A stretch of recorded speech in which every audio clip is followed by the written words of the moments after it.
Sizə biz Fərəczadə Amini tanıdacağıq və ümumiyyətlə onun keçdiyi yol, onun istedadları və nəyə görə bugün biz Amindən danışırıq, bunu artıq siz söhbətimiz əsnasında biləcəksiniz. Hörmətli dinləyicilərimiz, bir daha xatırladıram ki, siz qəbul vaxtındasınız və iyulun 17-si və bugün mən bayaq da xatırlatdım ki, tək deyiləm. Təbii ki, biz studiyamızda heç vaxt tək olmuruq.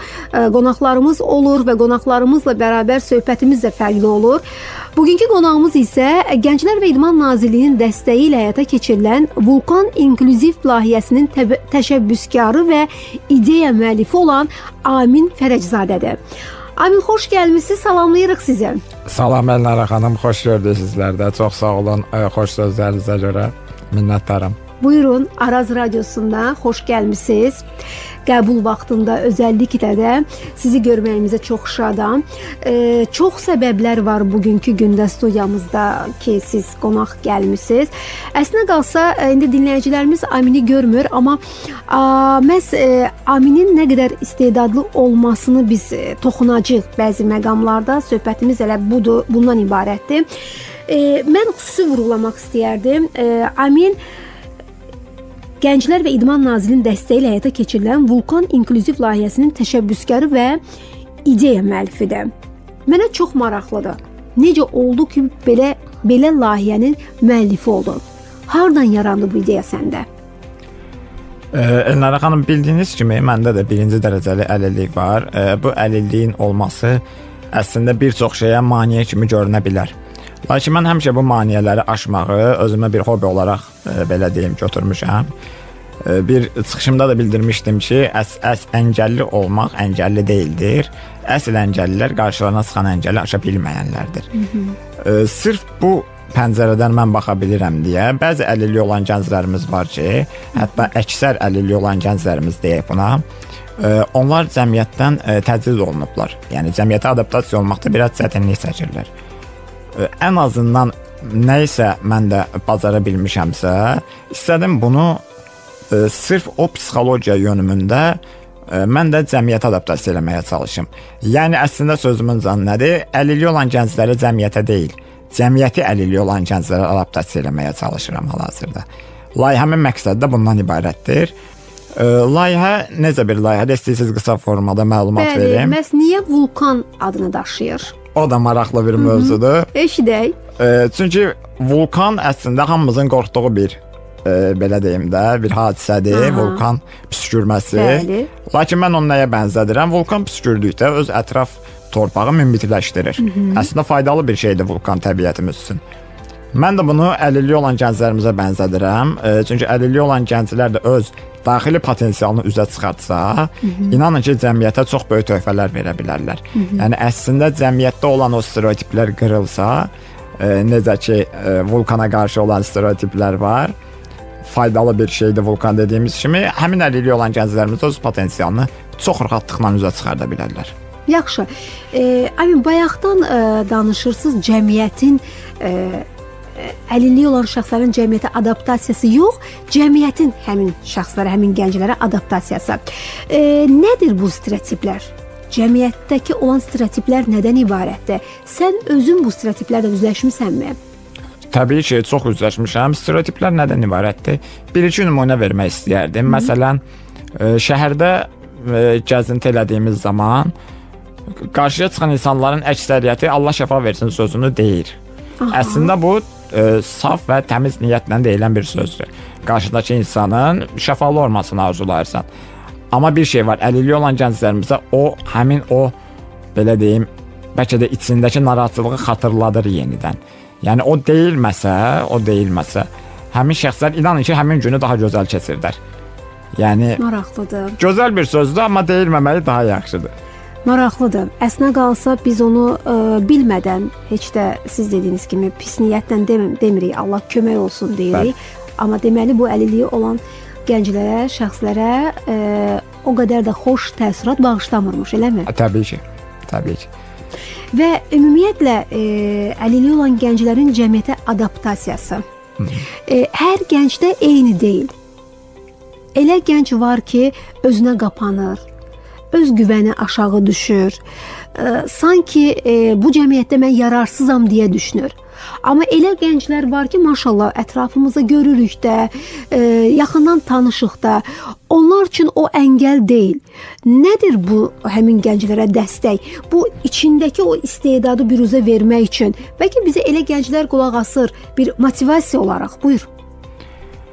Ən təməl insanın öz içində bir istək olmalıdır, söhbəti yox. Yəni əgər mən qarşımda bir hədəf olmasaydı, mən bəlkə də bu addımları atmazdım. Hər kəsin olduğu kimi mənim də bəzi hədəflərim var. Həmin əlilliyi olan gənclərimizin də, digər gənclərimizin həm ətraf mühiti, həm də öz daxili psixologiyası burada çox böyük rol oynayır. Məsələn, nədir? Özümdən nümunə vermək istəyərəm. Mən 1-ci sinifə gedəndə mənim ailəm məndən oxumağımı tələb etdi. Yəni orada elə bir düşüncə yaranmadı, elə bir zehniyyətə malik olmadılar ki, bizim uşağımız əlildir və məktəbə gedir, getsin, gəlsin məktəbə kifayətdir. Hətta belə deyim, orta təhsili bitirsən kifayətdir. Belə bir şey yox idi. Mənim 1-ci sinifdən qarşıma qoyulan məqsəd o idi ki, sən daim 5 almalısan. Və müəllimlərə də tapşırılmışdı ki, hörmət deyə bir şey olmamalıdır. Zəif görmədilər sən. Yəni zəif görmədilər. Əksinə bu mənə elə bir dəstək verdi ki, mən özümdə güc hiss elədim. Bəlkə də həmin anlar mənim psixologiyamın, belə deyim, bünövrəsi idi. Çünki bildiyiniz kimi uşaq boş bir kasetə oxşuyur da, boş bir diskə. Ağ bir vərəqdir. Bəli, hansı informasiyalarla belə deyim, yükləsək, o formada belə deyim, o formada böyüyəcək də, yəni. Məndən elə tələb olmuşdu. Mən 2-ci sinifdə ilk 4-ümü alanda atam məndən 1 saat söhbət eləmişdi. Ki niyə 4 almısan? Niyə 5 yox? Niyə 5 yox, niyə 4 almısan? Allahım, çox. Deməli, ailənin gücü burdadır. Burada özünü göstərir. Bəli. Yəni onlar mənə əlil olduğumu hiss elətdirmirdilər. İndi bir neçə mövzular da var, onlara da gələcəm. Məsələn, məktəb bitdi, universitet başladı. Universitetə gedib gəlmək oldum 5 il. Mən universitetə gedib gələndə anam mənimlə universitetə gedib gəlirdi. Məsələn, məni universitetin bufetində məni gözləyirdi ki, mən dərsimi bitirim, sonra biz evə qayıdaq. Ondan sonra artıq universitet bitdi, iş həyatına başladım. İş həyatına başlayanda artıq dostlarım mənə dəstək olmağa başladı. Hara gedirdimsə dostlarımla, yaxşı dostlarım var, onların sayəsində bəlkə də istədiyim şeylərin 99%-ni onların sayəsində etmişəm. Həmişə onların mənə dediyi bir söz var, deyir: "Gəl Amin, belə bir şey yetər. Sən zehin ol, biz fiziki güc olaq. Problem deyil, birləşək, nə deyirsən onu da eləyək." Dostlar belə deyir. Bəli, hər biri belə deyir. Sən zehin ol, biz fiziki güc olaq. Nə gözəl dostlarım var, Amin. Sən çox xoşbəxt insansan. Təbii ki. Yəni hər insanın ətrafında bax belə təmiz və doğrudan da insanı ürəkdən motivasiya edən, motivasiya verən dostlar yoxdur. Əksinə dostlar var ki, insana əksinə ayağından dartır, yerə salır, qoymur inkişaf eləsin, amma sənin dostların sənə daha da belə stimul verir. Bəli. Olan istedadını daha da inkişaf etdirir. Deməli sənin belə güclü olmağın səbəbi birinci növbədə ailəndən irəli gəlib, bəli, sonra da mühit ki, hansı ki o dostlar var ətrafında. Bəli. Nə gözəl. Və belə deyək də, amma hər insan da bu dostları qazana bilmir. Yəqin ki, burada sənə də çox güc düşüb. Nə mənada? Sosial olmağın, daha çox ünsiyyətçil olmağın, yəni bunlar da çox önəmlidir, elə deyilmi? Təbii ki, məsələn, ən yaxın dostlarımdan biridir. Mən elə universitetdə sosial həyatımda qazandım. Universitet həyatında gördüm, çox pasiv keçir illər. Yəni imtahan, semestr, darıxdırıcıdır. Nəsə bir rəng qatmaq lazımdır və tələbə elmə cəmiyyətindən fakültə sədrliyinə namizədliyimi verdim. Namizədlik verdim İqtisad Universitetində. Dekanımız Səbuhi müəllim mənə bildirir ki, səndən yaxşı namizəd ola bilməzdi. Bəs gəl yoxlayaq bir il, görək nə o baş verir. Dedim, yaxşı, tədbirləri başladım, orada da yarışlar keçirdirdim. Hətta vulkan yarışının bünövrəsi də orada başlamışdı. Orada Athena idi o yarışın adı. Və özümüzə bir kollektiv yaratdıq tələbə elmi cəmiyyətində. Orada da mənim ən yaxın, belə deyim, Zaur adlı dostum var. Ən yaxın orada mənə şəxs o idi ki, o tədbirləri həyata keçirdirdik bir yerdə. Kollektivdə çox adam var idi, amma ikimiz görürdük bütün işləri. Başqa iş görən yox idi da, belə. Çünki niyə? Onda da psixologiya var, məndə də. Əgər biz bu işin belə olmağını istəyiriksə, onu ancaq elə bir biz eləyə bilərik də. O bizim istədiyimiz formada eləyə bilməyəcək. Eləsə belə biz ona son toxunuşlar eləməliyik. Orada dostluğumuz başladı 2019-cu ildən. Hələ də bir yerdəyik və Vulkan layihəsində də bir-birimizi tək qoymuruq. Hörmətli dinləyicilərimiz, bu gün qəbul vaxtının qonağı, hal-hazırda səsini eşidirsiniz. Yəni görün nə qədər böyük bir istedadları var və heç əzmkarlığından geri qalmır, amma əlilliyi olan bir gəncdir. Buna baxmayaraq əlillik əngəl tanımır o ki söz var. Tam elə Aminə aid olan bir sözdür ki, bizim qonağımız Amindir.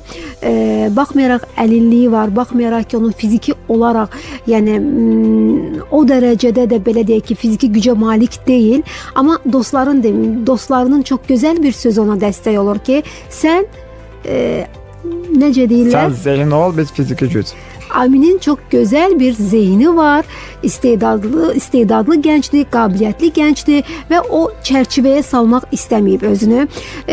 Əsnə qalsa doğrudan da Amin bizim cəmiyyətimiz üçün çox nümunəvi bir gəncdir. Bunu xüsusi vurğulamaq istəyərdim. Qəbul vaxtındasınız, biz davam edirik və bir daha xatırladıram ki, bizim qonağımız Amin Fərəczadədir və belə deyək ki, Amin Fərəczadənin fiziki olaraq belə deyək ki, məhdud olmasına baxmayaraq, amma onun istedadı var ki, bu istedadlarından biz danışacağıq bu gün. Mən xüsusi vurğulamaq istərdim ki, Gənclər və İdman Nazirliyinin dəstəyi ilə həyata keçirilən Vulkan İnklüziv layihəsinin təşəbbüskarı və ideya müəllifidir. Elə institut illərindən aktiv olub, tələbə elmi cəmiyyətin sədr vəzifəsi, yəni bu belə bir iddialı olub. Gənclərlə iş sahəsində müxtəlif təşəbbüslərin müəllifi olub Amin. Bu nə kimi işlərdir? 2021-ci ildə bir sosial platforma yaratmışdım. Orada nə idi?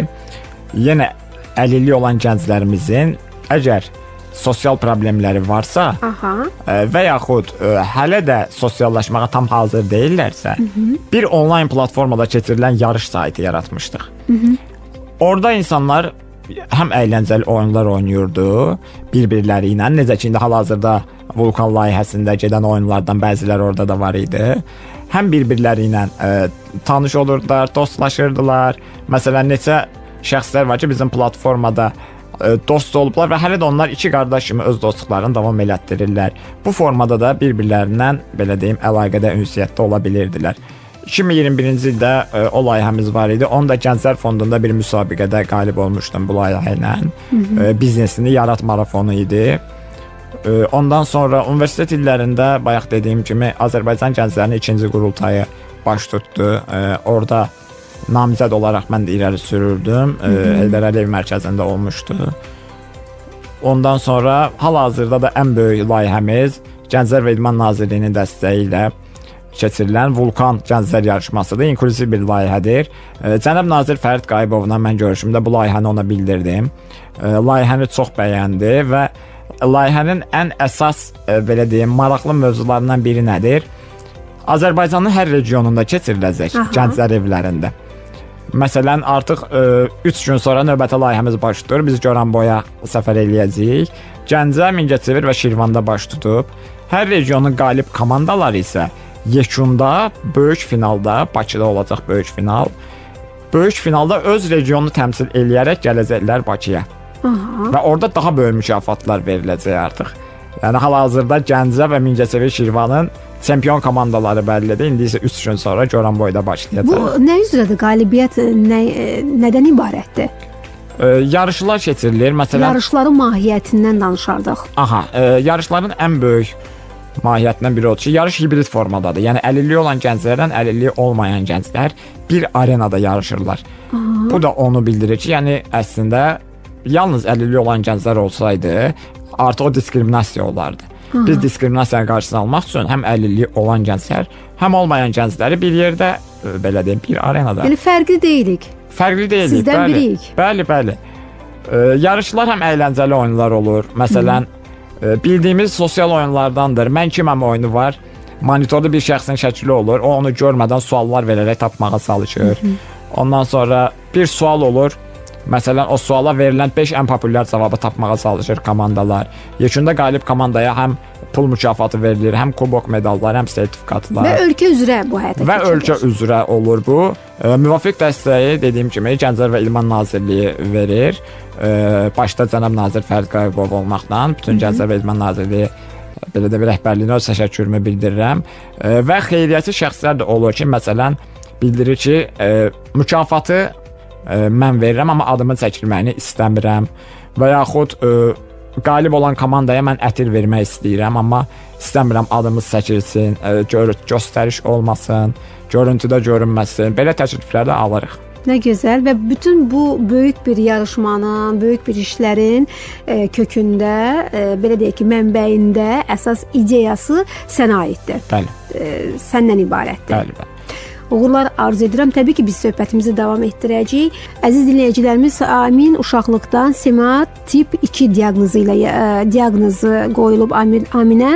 Bu xəstəlik əzələ zəifliyi müşahidə olunsa da, təbii ki, bu danışdıqlarımızdan da gördüyünüz kimi onun təhsil almağına, ictimai fəaliyyət göstərməyinə, layihələr həyata keçirməyinə mane olmayıb. O daim aktivdir, məsuliyyəti ilə, iradəli olmağı ilə və elə bu layihələrdən irəli gəlir ki, o çox məqsəd yönlü olub və təbii ki, qarşısına qoyduğu hədəflərə əzm və zəhmətlə çatmağa çalışıb. Buna görə də təşəbbüskardır, məsuliyyətlidir, əzmkardır. Biz söhbətimizi irəliyən dəqiqələrdə davam etdirəcəyik. Siz qəbul vaxtındasınız. Dinləyicilərimiz, siz qəbul vaxtındasınız və qeyd edim ki, mövsümün sonuncu buraxılışı ilə görüşünüzə gəlmişik və təbii ki, biz bu mövsümə bugündən etibarən artıq yekun vururuq, yenidən eşidilmək ümidi ilə deyərək və bugün studiyamızda mən tək deyiləm, çox özəl, istedadlı bir gənc var bizimlə bərabər və birinci saatımızda onun hansı işlər görməsi haqqında eşitdik. Və bir maşallahımız var.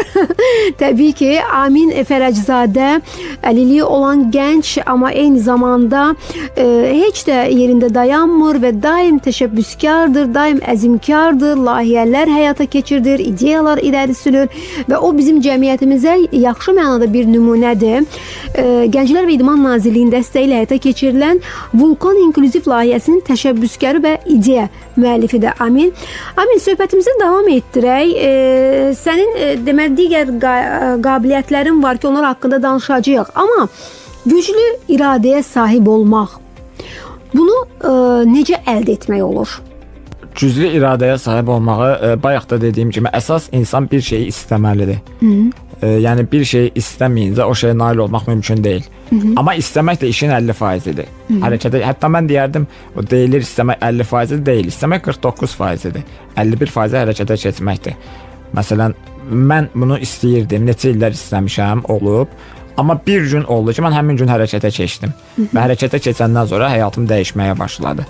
Yəni hərəkətə keçmənin özü də böyük bir iradə tələb eləyir və onun da belə deyim yanacağı, yəni istəkdir. İstək olmasa hərəkət də gəlməyəcək. Əsas olan istəkdir. Bəs yaxşı, burada eyni zamanda psixoloji olaraq da güclü olmaq lazımdır, eləmi? Bayaq vurğuladın, məsələn, cəmiyyətdə adi, məsəl üçün, Allah kömək olsun, şəfa versin, bu kimi elə kiçik bir hissəni dedin, amma digər küçədə gəzəndə müəyyən maneələr olur, rastlaşırsan və psixoloji güclü olmağı necə əldə edirsiniz? İşi belə deyim, əyləncəyə çevirərək. Məsələn, stereotiplər var dediyimiz kimi, o insanın psixologiyasında biraz zərər yetirə bilir psixologiyaya. Onları da artıq çıxış yolu tapmayanda biraz əyləncə tərzində yanaşmaq lazımdır. Məsələn, bir iki nümunə verim istəyirsiniz. Buyur. Dostlarımızdan danışdıq. Daha bir yaxın dostum, həm də belə deyim, qan bağı olan bir qohumum var. Toğrul adında. O hələ də o stereotipləri qıra bilmir. Amma mən hələ də onun üstündə yoxlayıram. Məsələn, onlara gedəndə, bildiyiniz ki, mən 50 arabasındayam da, mən onlara gedəndə deyirəm, Toğrul dayan. Deyir, niyə, nə olub? Deyirəm, gözə ayaqqabımı çıxardım, sonra içəri gedək də. O hələ də qəbul eləyə bilmir də, yaxşı da deyir. Belə demə də, ya qəribə olur da, hələ də. Amma hələ də onun üstündə yoxlayıram. O biraz çətindir, onun stereotipləri qırmaq. Amma digər dostlarımızda qırılıb, amma onun üstündə hələ də yoxlayıram. Bəzi belə deyim, əyləncəli zarafatlarla. Yəni zərbə vuran şeylər olanda onu ancaq əyləncə ilə, yəni başqa yolu yoxdur. Və bir məqamı burada mən xüsusi vurğulamaq istədim, diqqətimi çəkdi, həm də fərqli yanaşmamalıyıq. Bəli. Yəni onlar fərqlidirlər. belə baxmalı deyilik, eləmi? Təbii ki. Əslində əlillik bilirsiniz necə bir sözdür. Hər kəsin bir əlilliyi var. Məsələn, mənim əlilliyim bir cür deyil. Tutaq ki, mən həm ayağa qalxa bilmirəm, əzəli zəifliyim var. Bu bir əlilliyimdir. Yəni əlillik əslində pis bir söz deyil. Məsələn, sizlə ortaq bir əlilliyimiz var bizim. İkimiz də eynək taxırıq. Yəni bu da bir əlillikdir. O elədir. Və elə bu indi görünən tərəflərdir də. Bəli. Beyni neqativ düşünəndə əlilliyi var. Təbii ki. Ürəyində kin, küdürət, paxıllıq, həsrət çəkənin də əlilliyi var. Ən böyük əlilliklər bunlardır əslində qalsa. Dostunun üzünə gülüb və belə deyək ki, nifrət dolu hisslərlə yaşayanda əlilliyi var. Ən belə dəhşətlisi və müalicə olunmayan elə əlillik bunlardır əslində qalsa. Təbii ki. Yəni əlillik əslində hər birimizdə var, sadəcə fərqli formalardadır. Biz onu qəbul edib onunla yaşamağa belə deyim, onunla yaşamağa qəbul etməliyik və barışmalıyıq həyatımızla. Çünki heç bir şeyin sonu deyil. Məsələn, mən həmişə özümü təqdim eləyəndə bəzi yerlərdə bildirirəm ki, mən əlilliyi olan, lakin əlilliyi olmayan gənclərin 90%-dən aktiv olan bir gənc.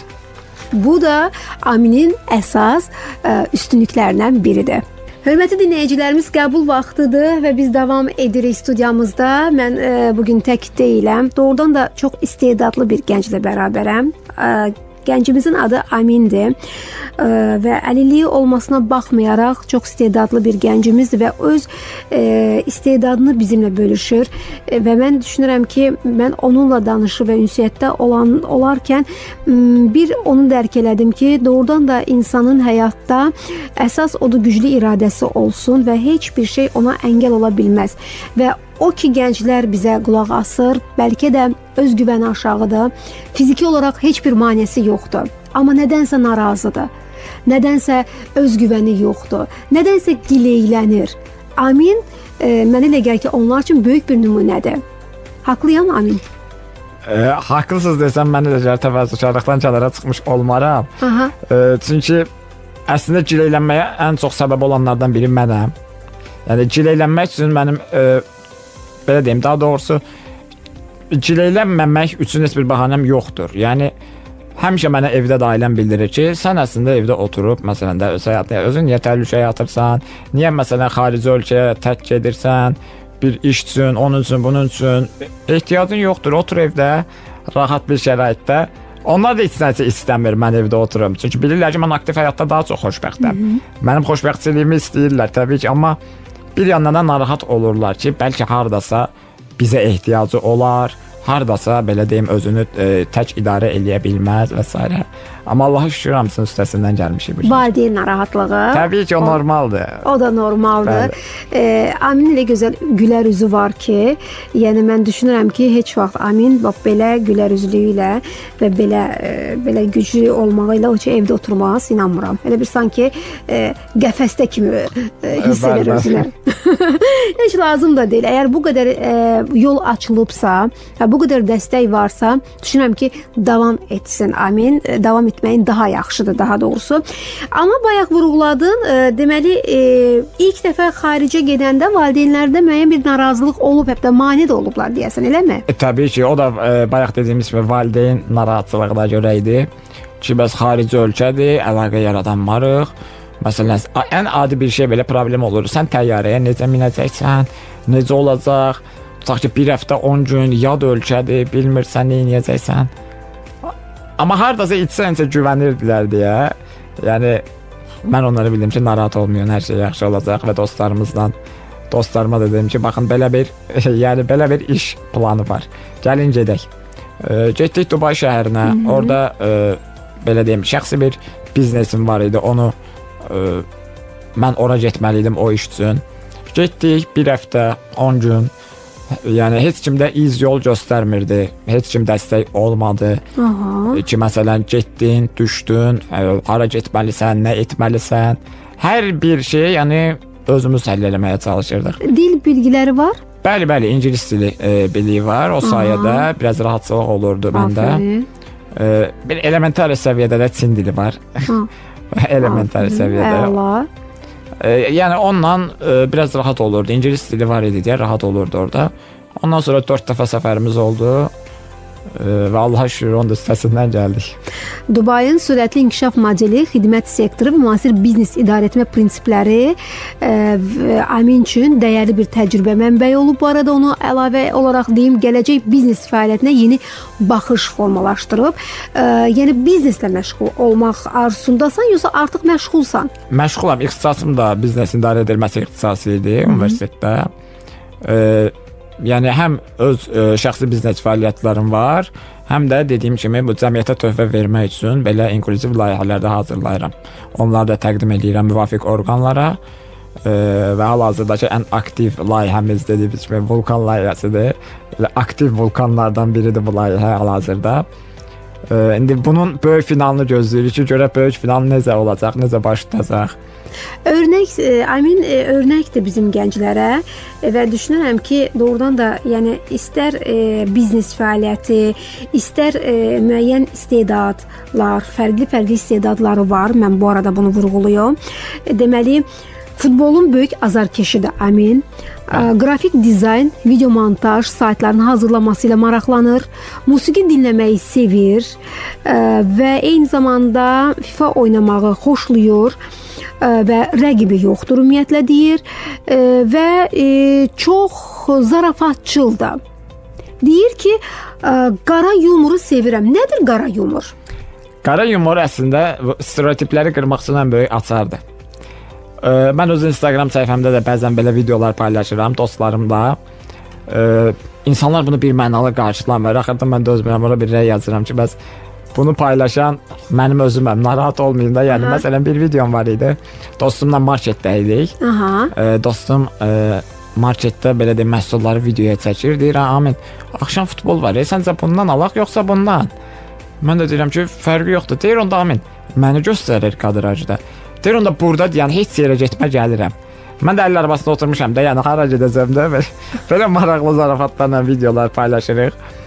Sonra bir videomuz var idi, məsələn orada bildirirəm ki, dostuma deyirəm ki, bəs gəl sənə bir sual verim. Deyir, ver. Deyirəm, əlilliyi olan bir şəxsi harda tapa bilərsən? O belə dayanır, deyir, harda? Deyirəm, hara qoymusansa orada taparsan da.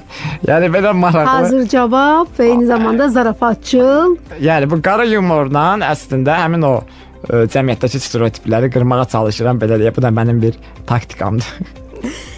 Hörmətli dinləyicilərimiz, qəbul vaxtındasınız.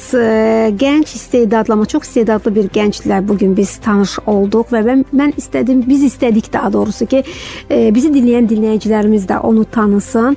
Belə Amin kimi gəncləri hər birimiz tanımalı, dəstək olmalı və bizim ona dəstək olmağa ehtiyacı yoxdur düşünürəm. Elə onun özünün o öz güvəni, özünün istedadı və bacarığı, eyni zamanda güclü iradəsi artıq özünə dəstəkdir. Bu çox önəmlidir. Bizə qalan odur ki, sadəcə olaraq onu kənardan izləyib və alqışlamaq. İnsanı yalnız uğurları deyil, xarakter və həyata baxışı da tanıdır. Bu söz Amin sizə aiddir. Yəni xarakter və həyat baxışı tanıdır insanı, eləmi? Nə kimi həyat baxışı var Amirin? Həyat baxışı olaraq heç bir şeyi problem eləməmək, hər şeyə soyuqqanlı yanaşmağı özümdə belə deyim hədəf götürmüşəm. Çünki qarşıma çox problemlər çıxır indiyə qədər və mən onlara xarakter göstərməsəydim o problemlərə, yəni bunu şəxsi olaraq demirəm, problem olaraq deyirəm, problemlərə mən öz xarakterimi göstərməsəydim, öz baxış bucağımı düzgün formada yönətməsəydim, bəlkə də mən hal-hazırda passiv bir gənc idim. Hətta mən hərdən bildirirəm ki, mən passiv olsaydım, bəlkə də bu yaşa gəlib çatmazdım. Yəni mənim 27 ilimin çox hissəsi aktivliklə keçib. Aktiv həyat tərzi yaşamışam. Düz enişli, yoxuşlu günlərimiz, illərimiz olur, hər birimiz olur. Əsas məsələ bunun üstəsindən gəlməkdir. Hər bir problemə bir sözüm axtarmağın tərəfdaşıyam. Bayaq vurğuladınız orada məsələn FIFA oynamağı sevir deyə. Onu orada elə belə əslində vurğulamadınız. Nəyə görə? Çünki mənim əllərim əslində zəifdir. Məsələn siz də görürsüz. Lakin mən PlayStation oynayanda, FIFA oynayanda, futbol oyunu oynayanda demək olar ki, heç bir dostum mənə qalib gələ bilmir. Və hətta dəli olurlar. Belə lor dildə desək də, mən də onları biraz qıcıqlandırıram ki, bəs görürsən, sən nə olsun əlilliyin yoxdur, bir dənə mənə bax, sən bu əlləri uduzursan, xəbərin var. Belə bir zarafat eləyib onu daha da qıcıqlandırıram. Və onlara bir də maraqlı gələn olacaq, mən bildiyimiz joystick deyirlər də, pult. Onunla yox, klaviatura ilə oynayıram, daha çətin bir versiya ilə. Bunu da yəni özümə rahat bir formaya uyğunlaşdırmışam. Bu o demək deyil ki, mənim əllərim zəifdir, mən bunu eləməyim. Məsələn, mən əslində maşın da sürə bilmirəm, yəni gücüm buna imkan vermir. Amma bayaq dediyim dostum Zaur, məsələn, mən o şəraitdə yaratdı. Ki, bir gün maşın sür, sən maşın sürəcəksən. Dedim, necə eləyəcəm? Dedim, mənim maşınımda əl əyləci, yəni elə maşın olur ki, ayaqda olur. Dedim, məndə əldədir. Sən oturacaqsan rulda, sükan arxasında. Maşın irəliləyəcək də, yəni pedal basmağa ehtiyac yoxdur. Avtomat korobkadır, drive rejiminə qoyacaq, maşın özü gedəcək. Sən yön verərsən, hətta yön verməyə də rulu sıxmağa da gücüm çatmır deyə. Sükanı sıxmağa da gücüm çatmır deyə əlimi bir şeylə sükana bağladı. Ki, yəni mən sükandan əlim düşməsin. Maşın da dedi, narahat olma, dəyməyəcək. Dəyməyə yaxın mən əl əyləcini çəkəcəm, problem yoxdur. O formada mənə o hissi də yaşatdı. Nə bilim, digər dostum belə deyim, mənim xarici ölkəyə getmək istəyim üçün əlindən gələni etdi, canfəşanlıq etdi. Yəni hərəsi bir şey bacarır, mənim bacarmadığım. Ona görə biz bir-birimizə həmişə deyək ki, bir puzzle kimi tamamlayırıq. Nə gözəl. Onlar sənə bir fiziki güc, sən də onlar üçün bir zehni gücsən. Fiziki güclə zehni güc bir-birindən qovuşanda, birləşəndə, bax belə heç bir mane, əngəl tanımayan istedadlı gənclər cəmiyyətimizdə formalaşır. Tək ki, hər kəsin həyatında, sənin həyatında olan dostlar olsun və bizi, onlarla insanlar qulaq asır, yüzlərlə insanlar qulaq asır. Əlilliyi olan gənclər ola bilər onların arasında. Mən sənin dilindən onlara bir mesaj istəyərdim ötürək. Artıq yavaş-yavaş yekunlaşdırırıq. Buyurun. Rəsmi üslubda yox, bir səmimi üslubda bir mesaj ötürmək istəyərdim.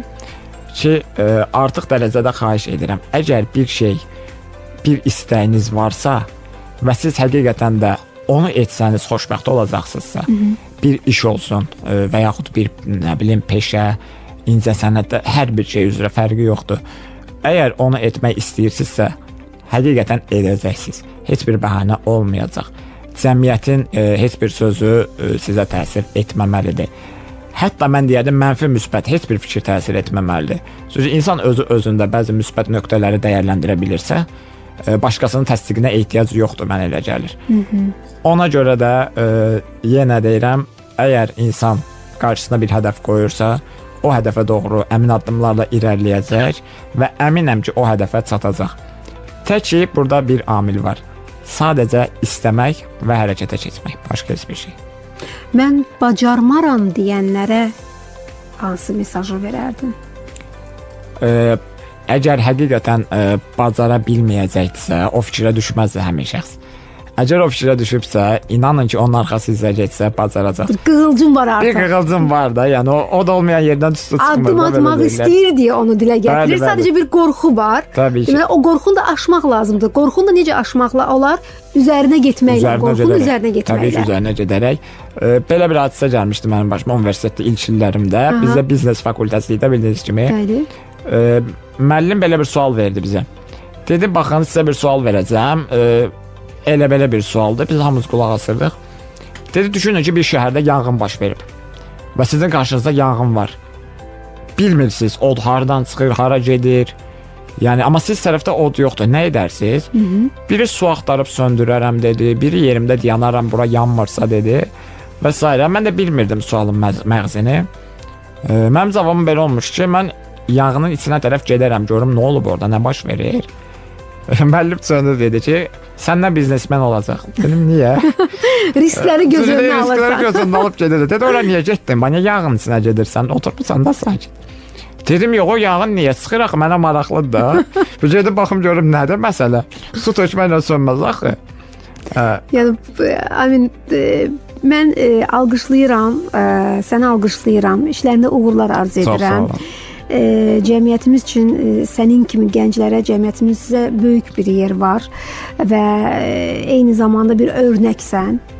sən xoşbəxtsən ki, sən də oradan da bir örnəksən, nümunəsən və elə bu pozitivliyin hər zaman səninlə bərabər o qalsın.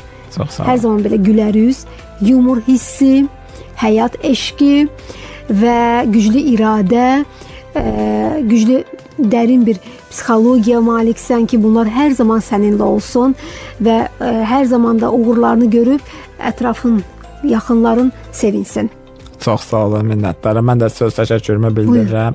Araz FM-ə, sizin dəyərli kollektivinizə və verilişin mövsüm finalı idi bildiyim qədərilə. İnşallah yeni mövsümdən daha uğurlu, belə deyim sizə, verilişinizə uzun ömürlər arzulayıram, bol uğurlar arzulayıram. Bir daha təşəkkür edirəm dəvətiniz üçün. Xoş söhbətimiz oldu. Minnətdaram. Biz mövsümü belə uğurlu gənclə yekunlaşdırdıq. Çox sağ olun. Və mən inanıram ki, biz yeni mövsümü daha uğurlu başlayacağıq. İnşallah.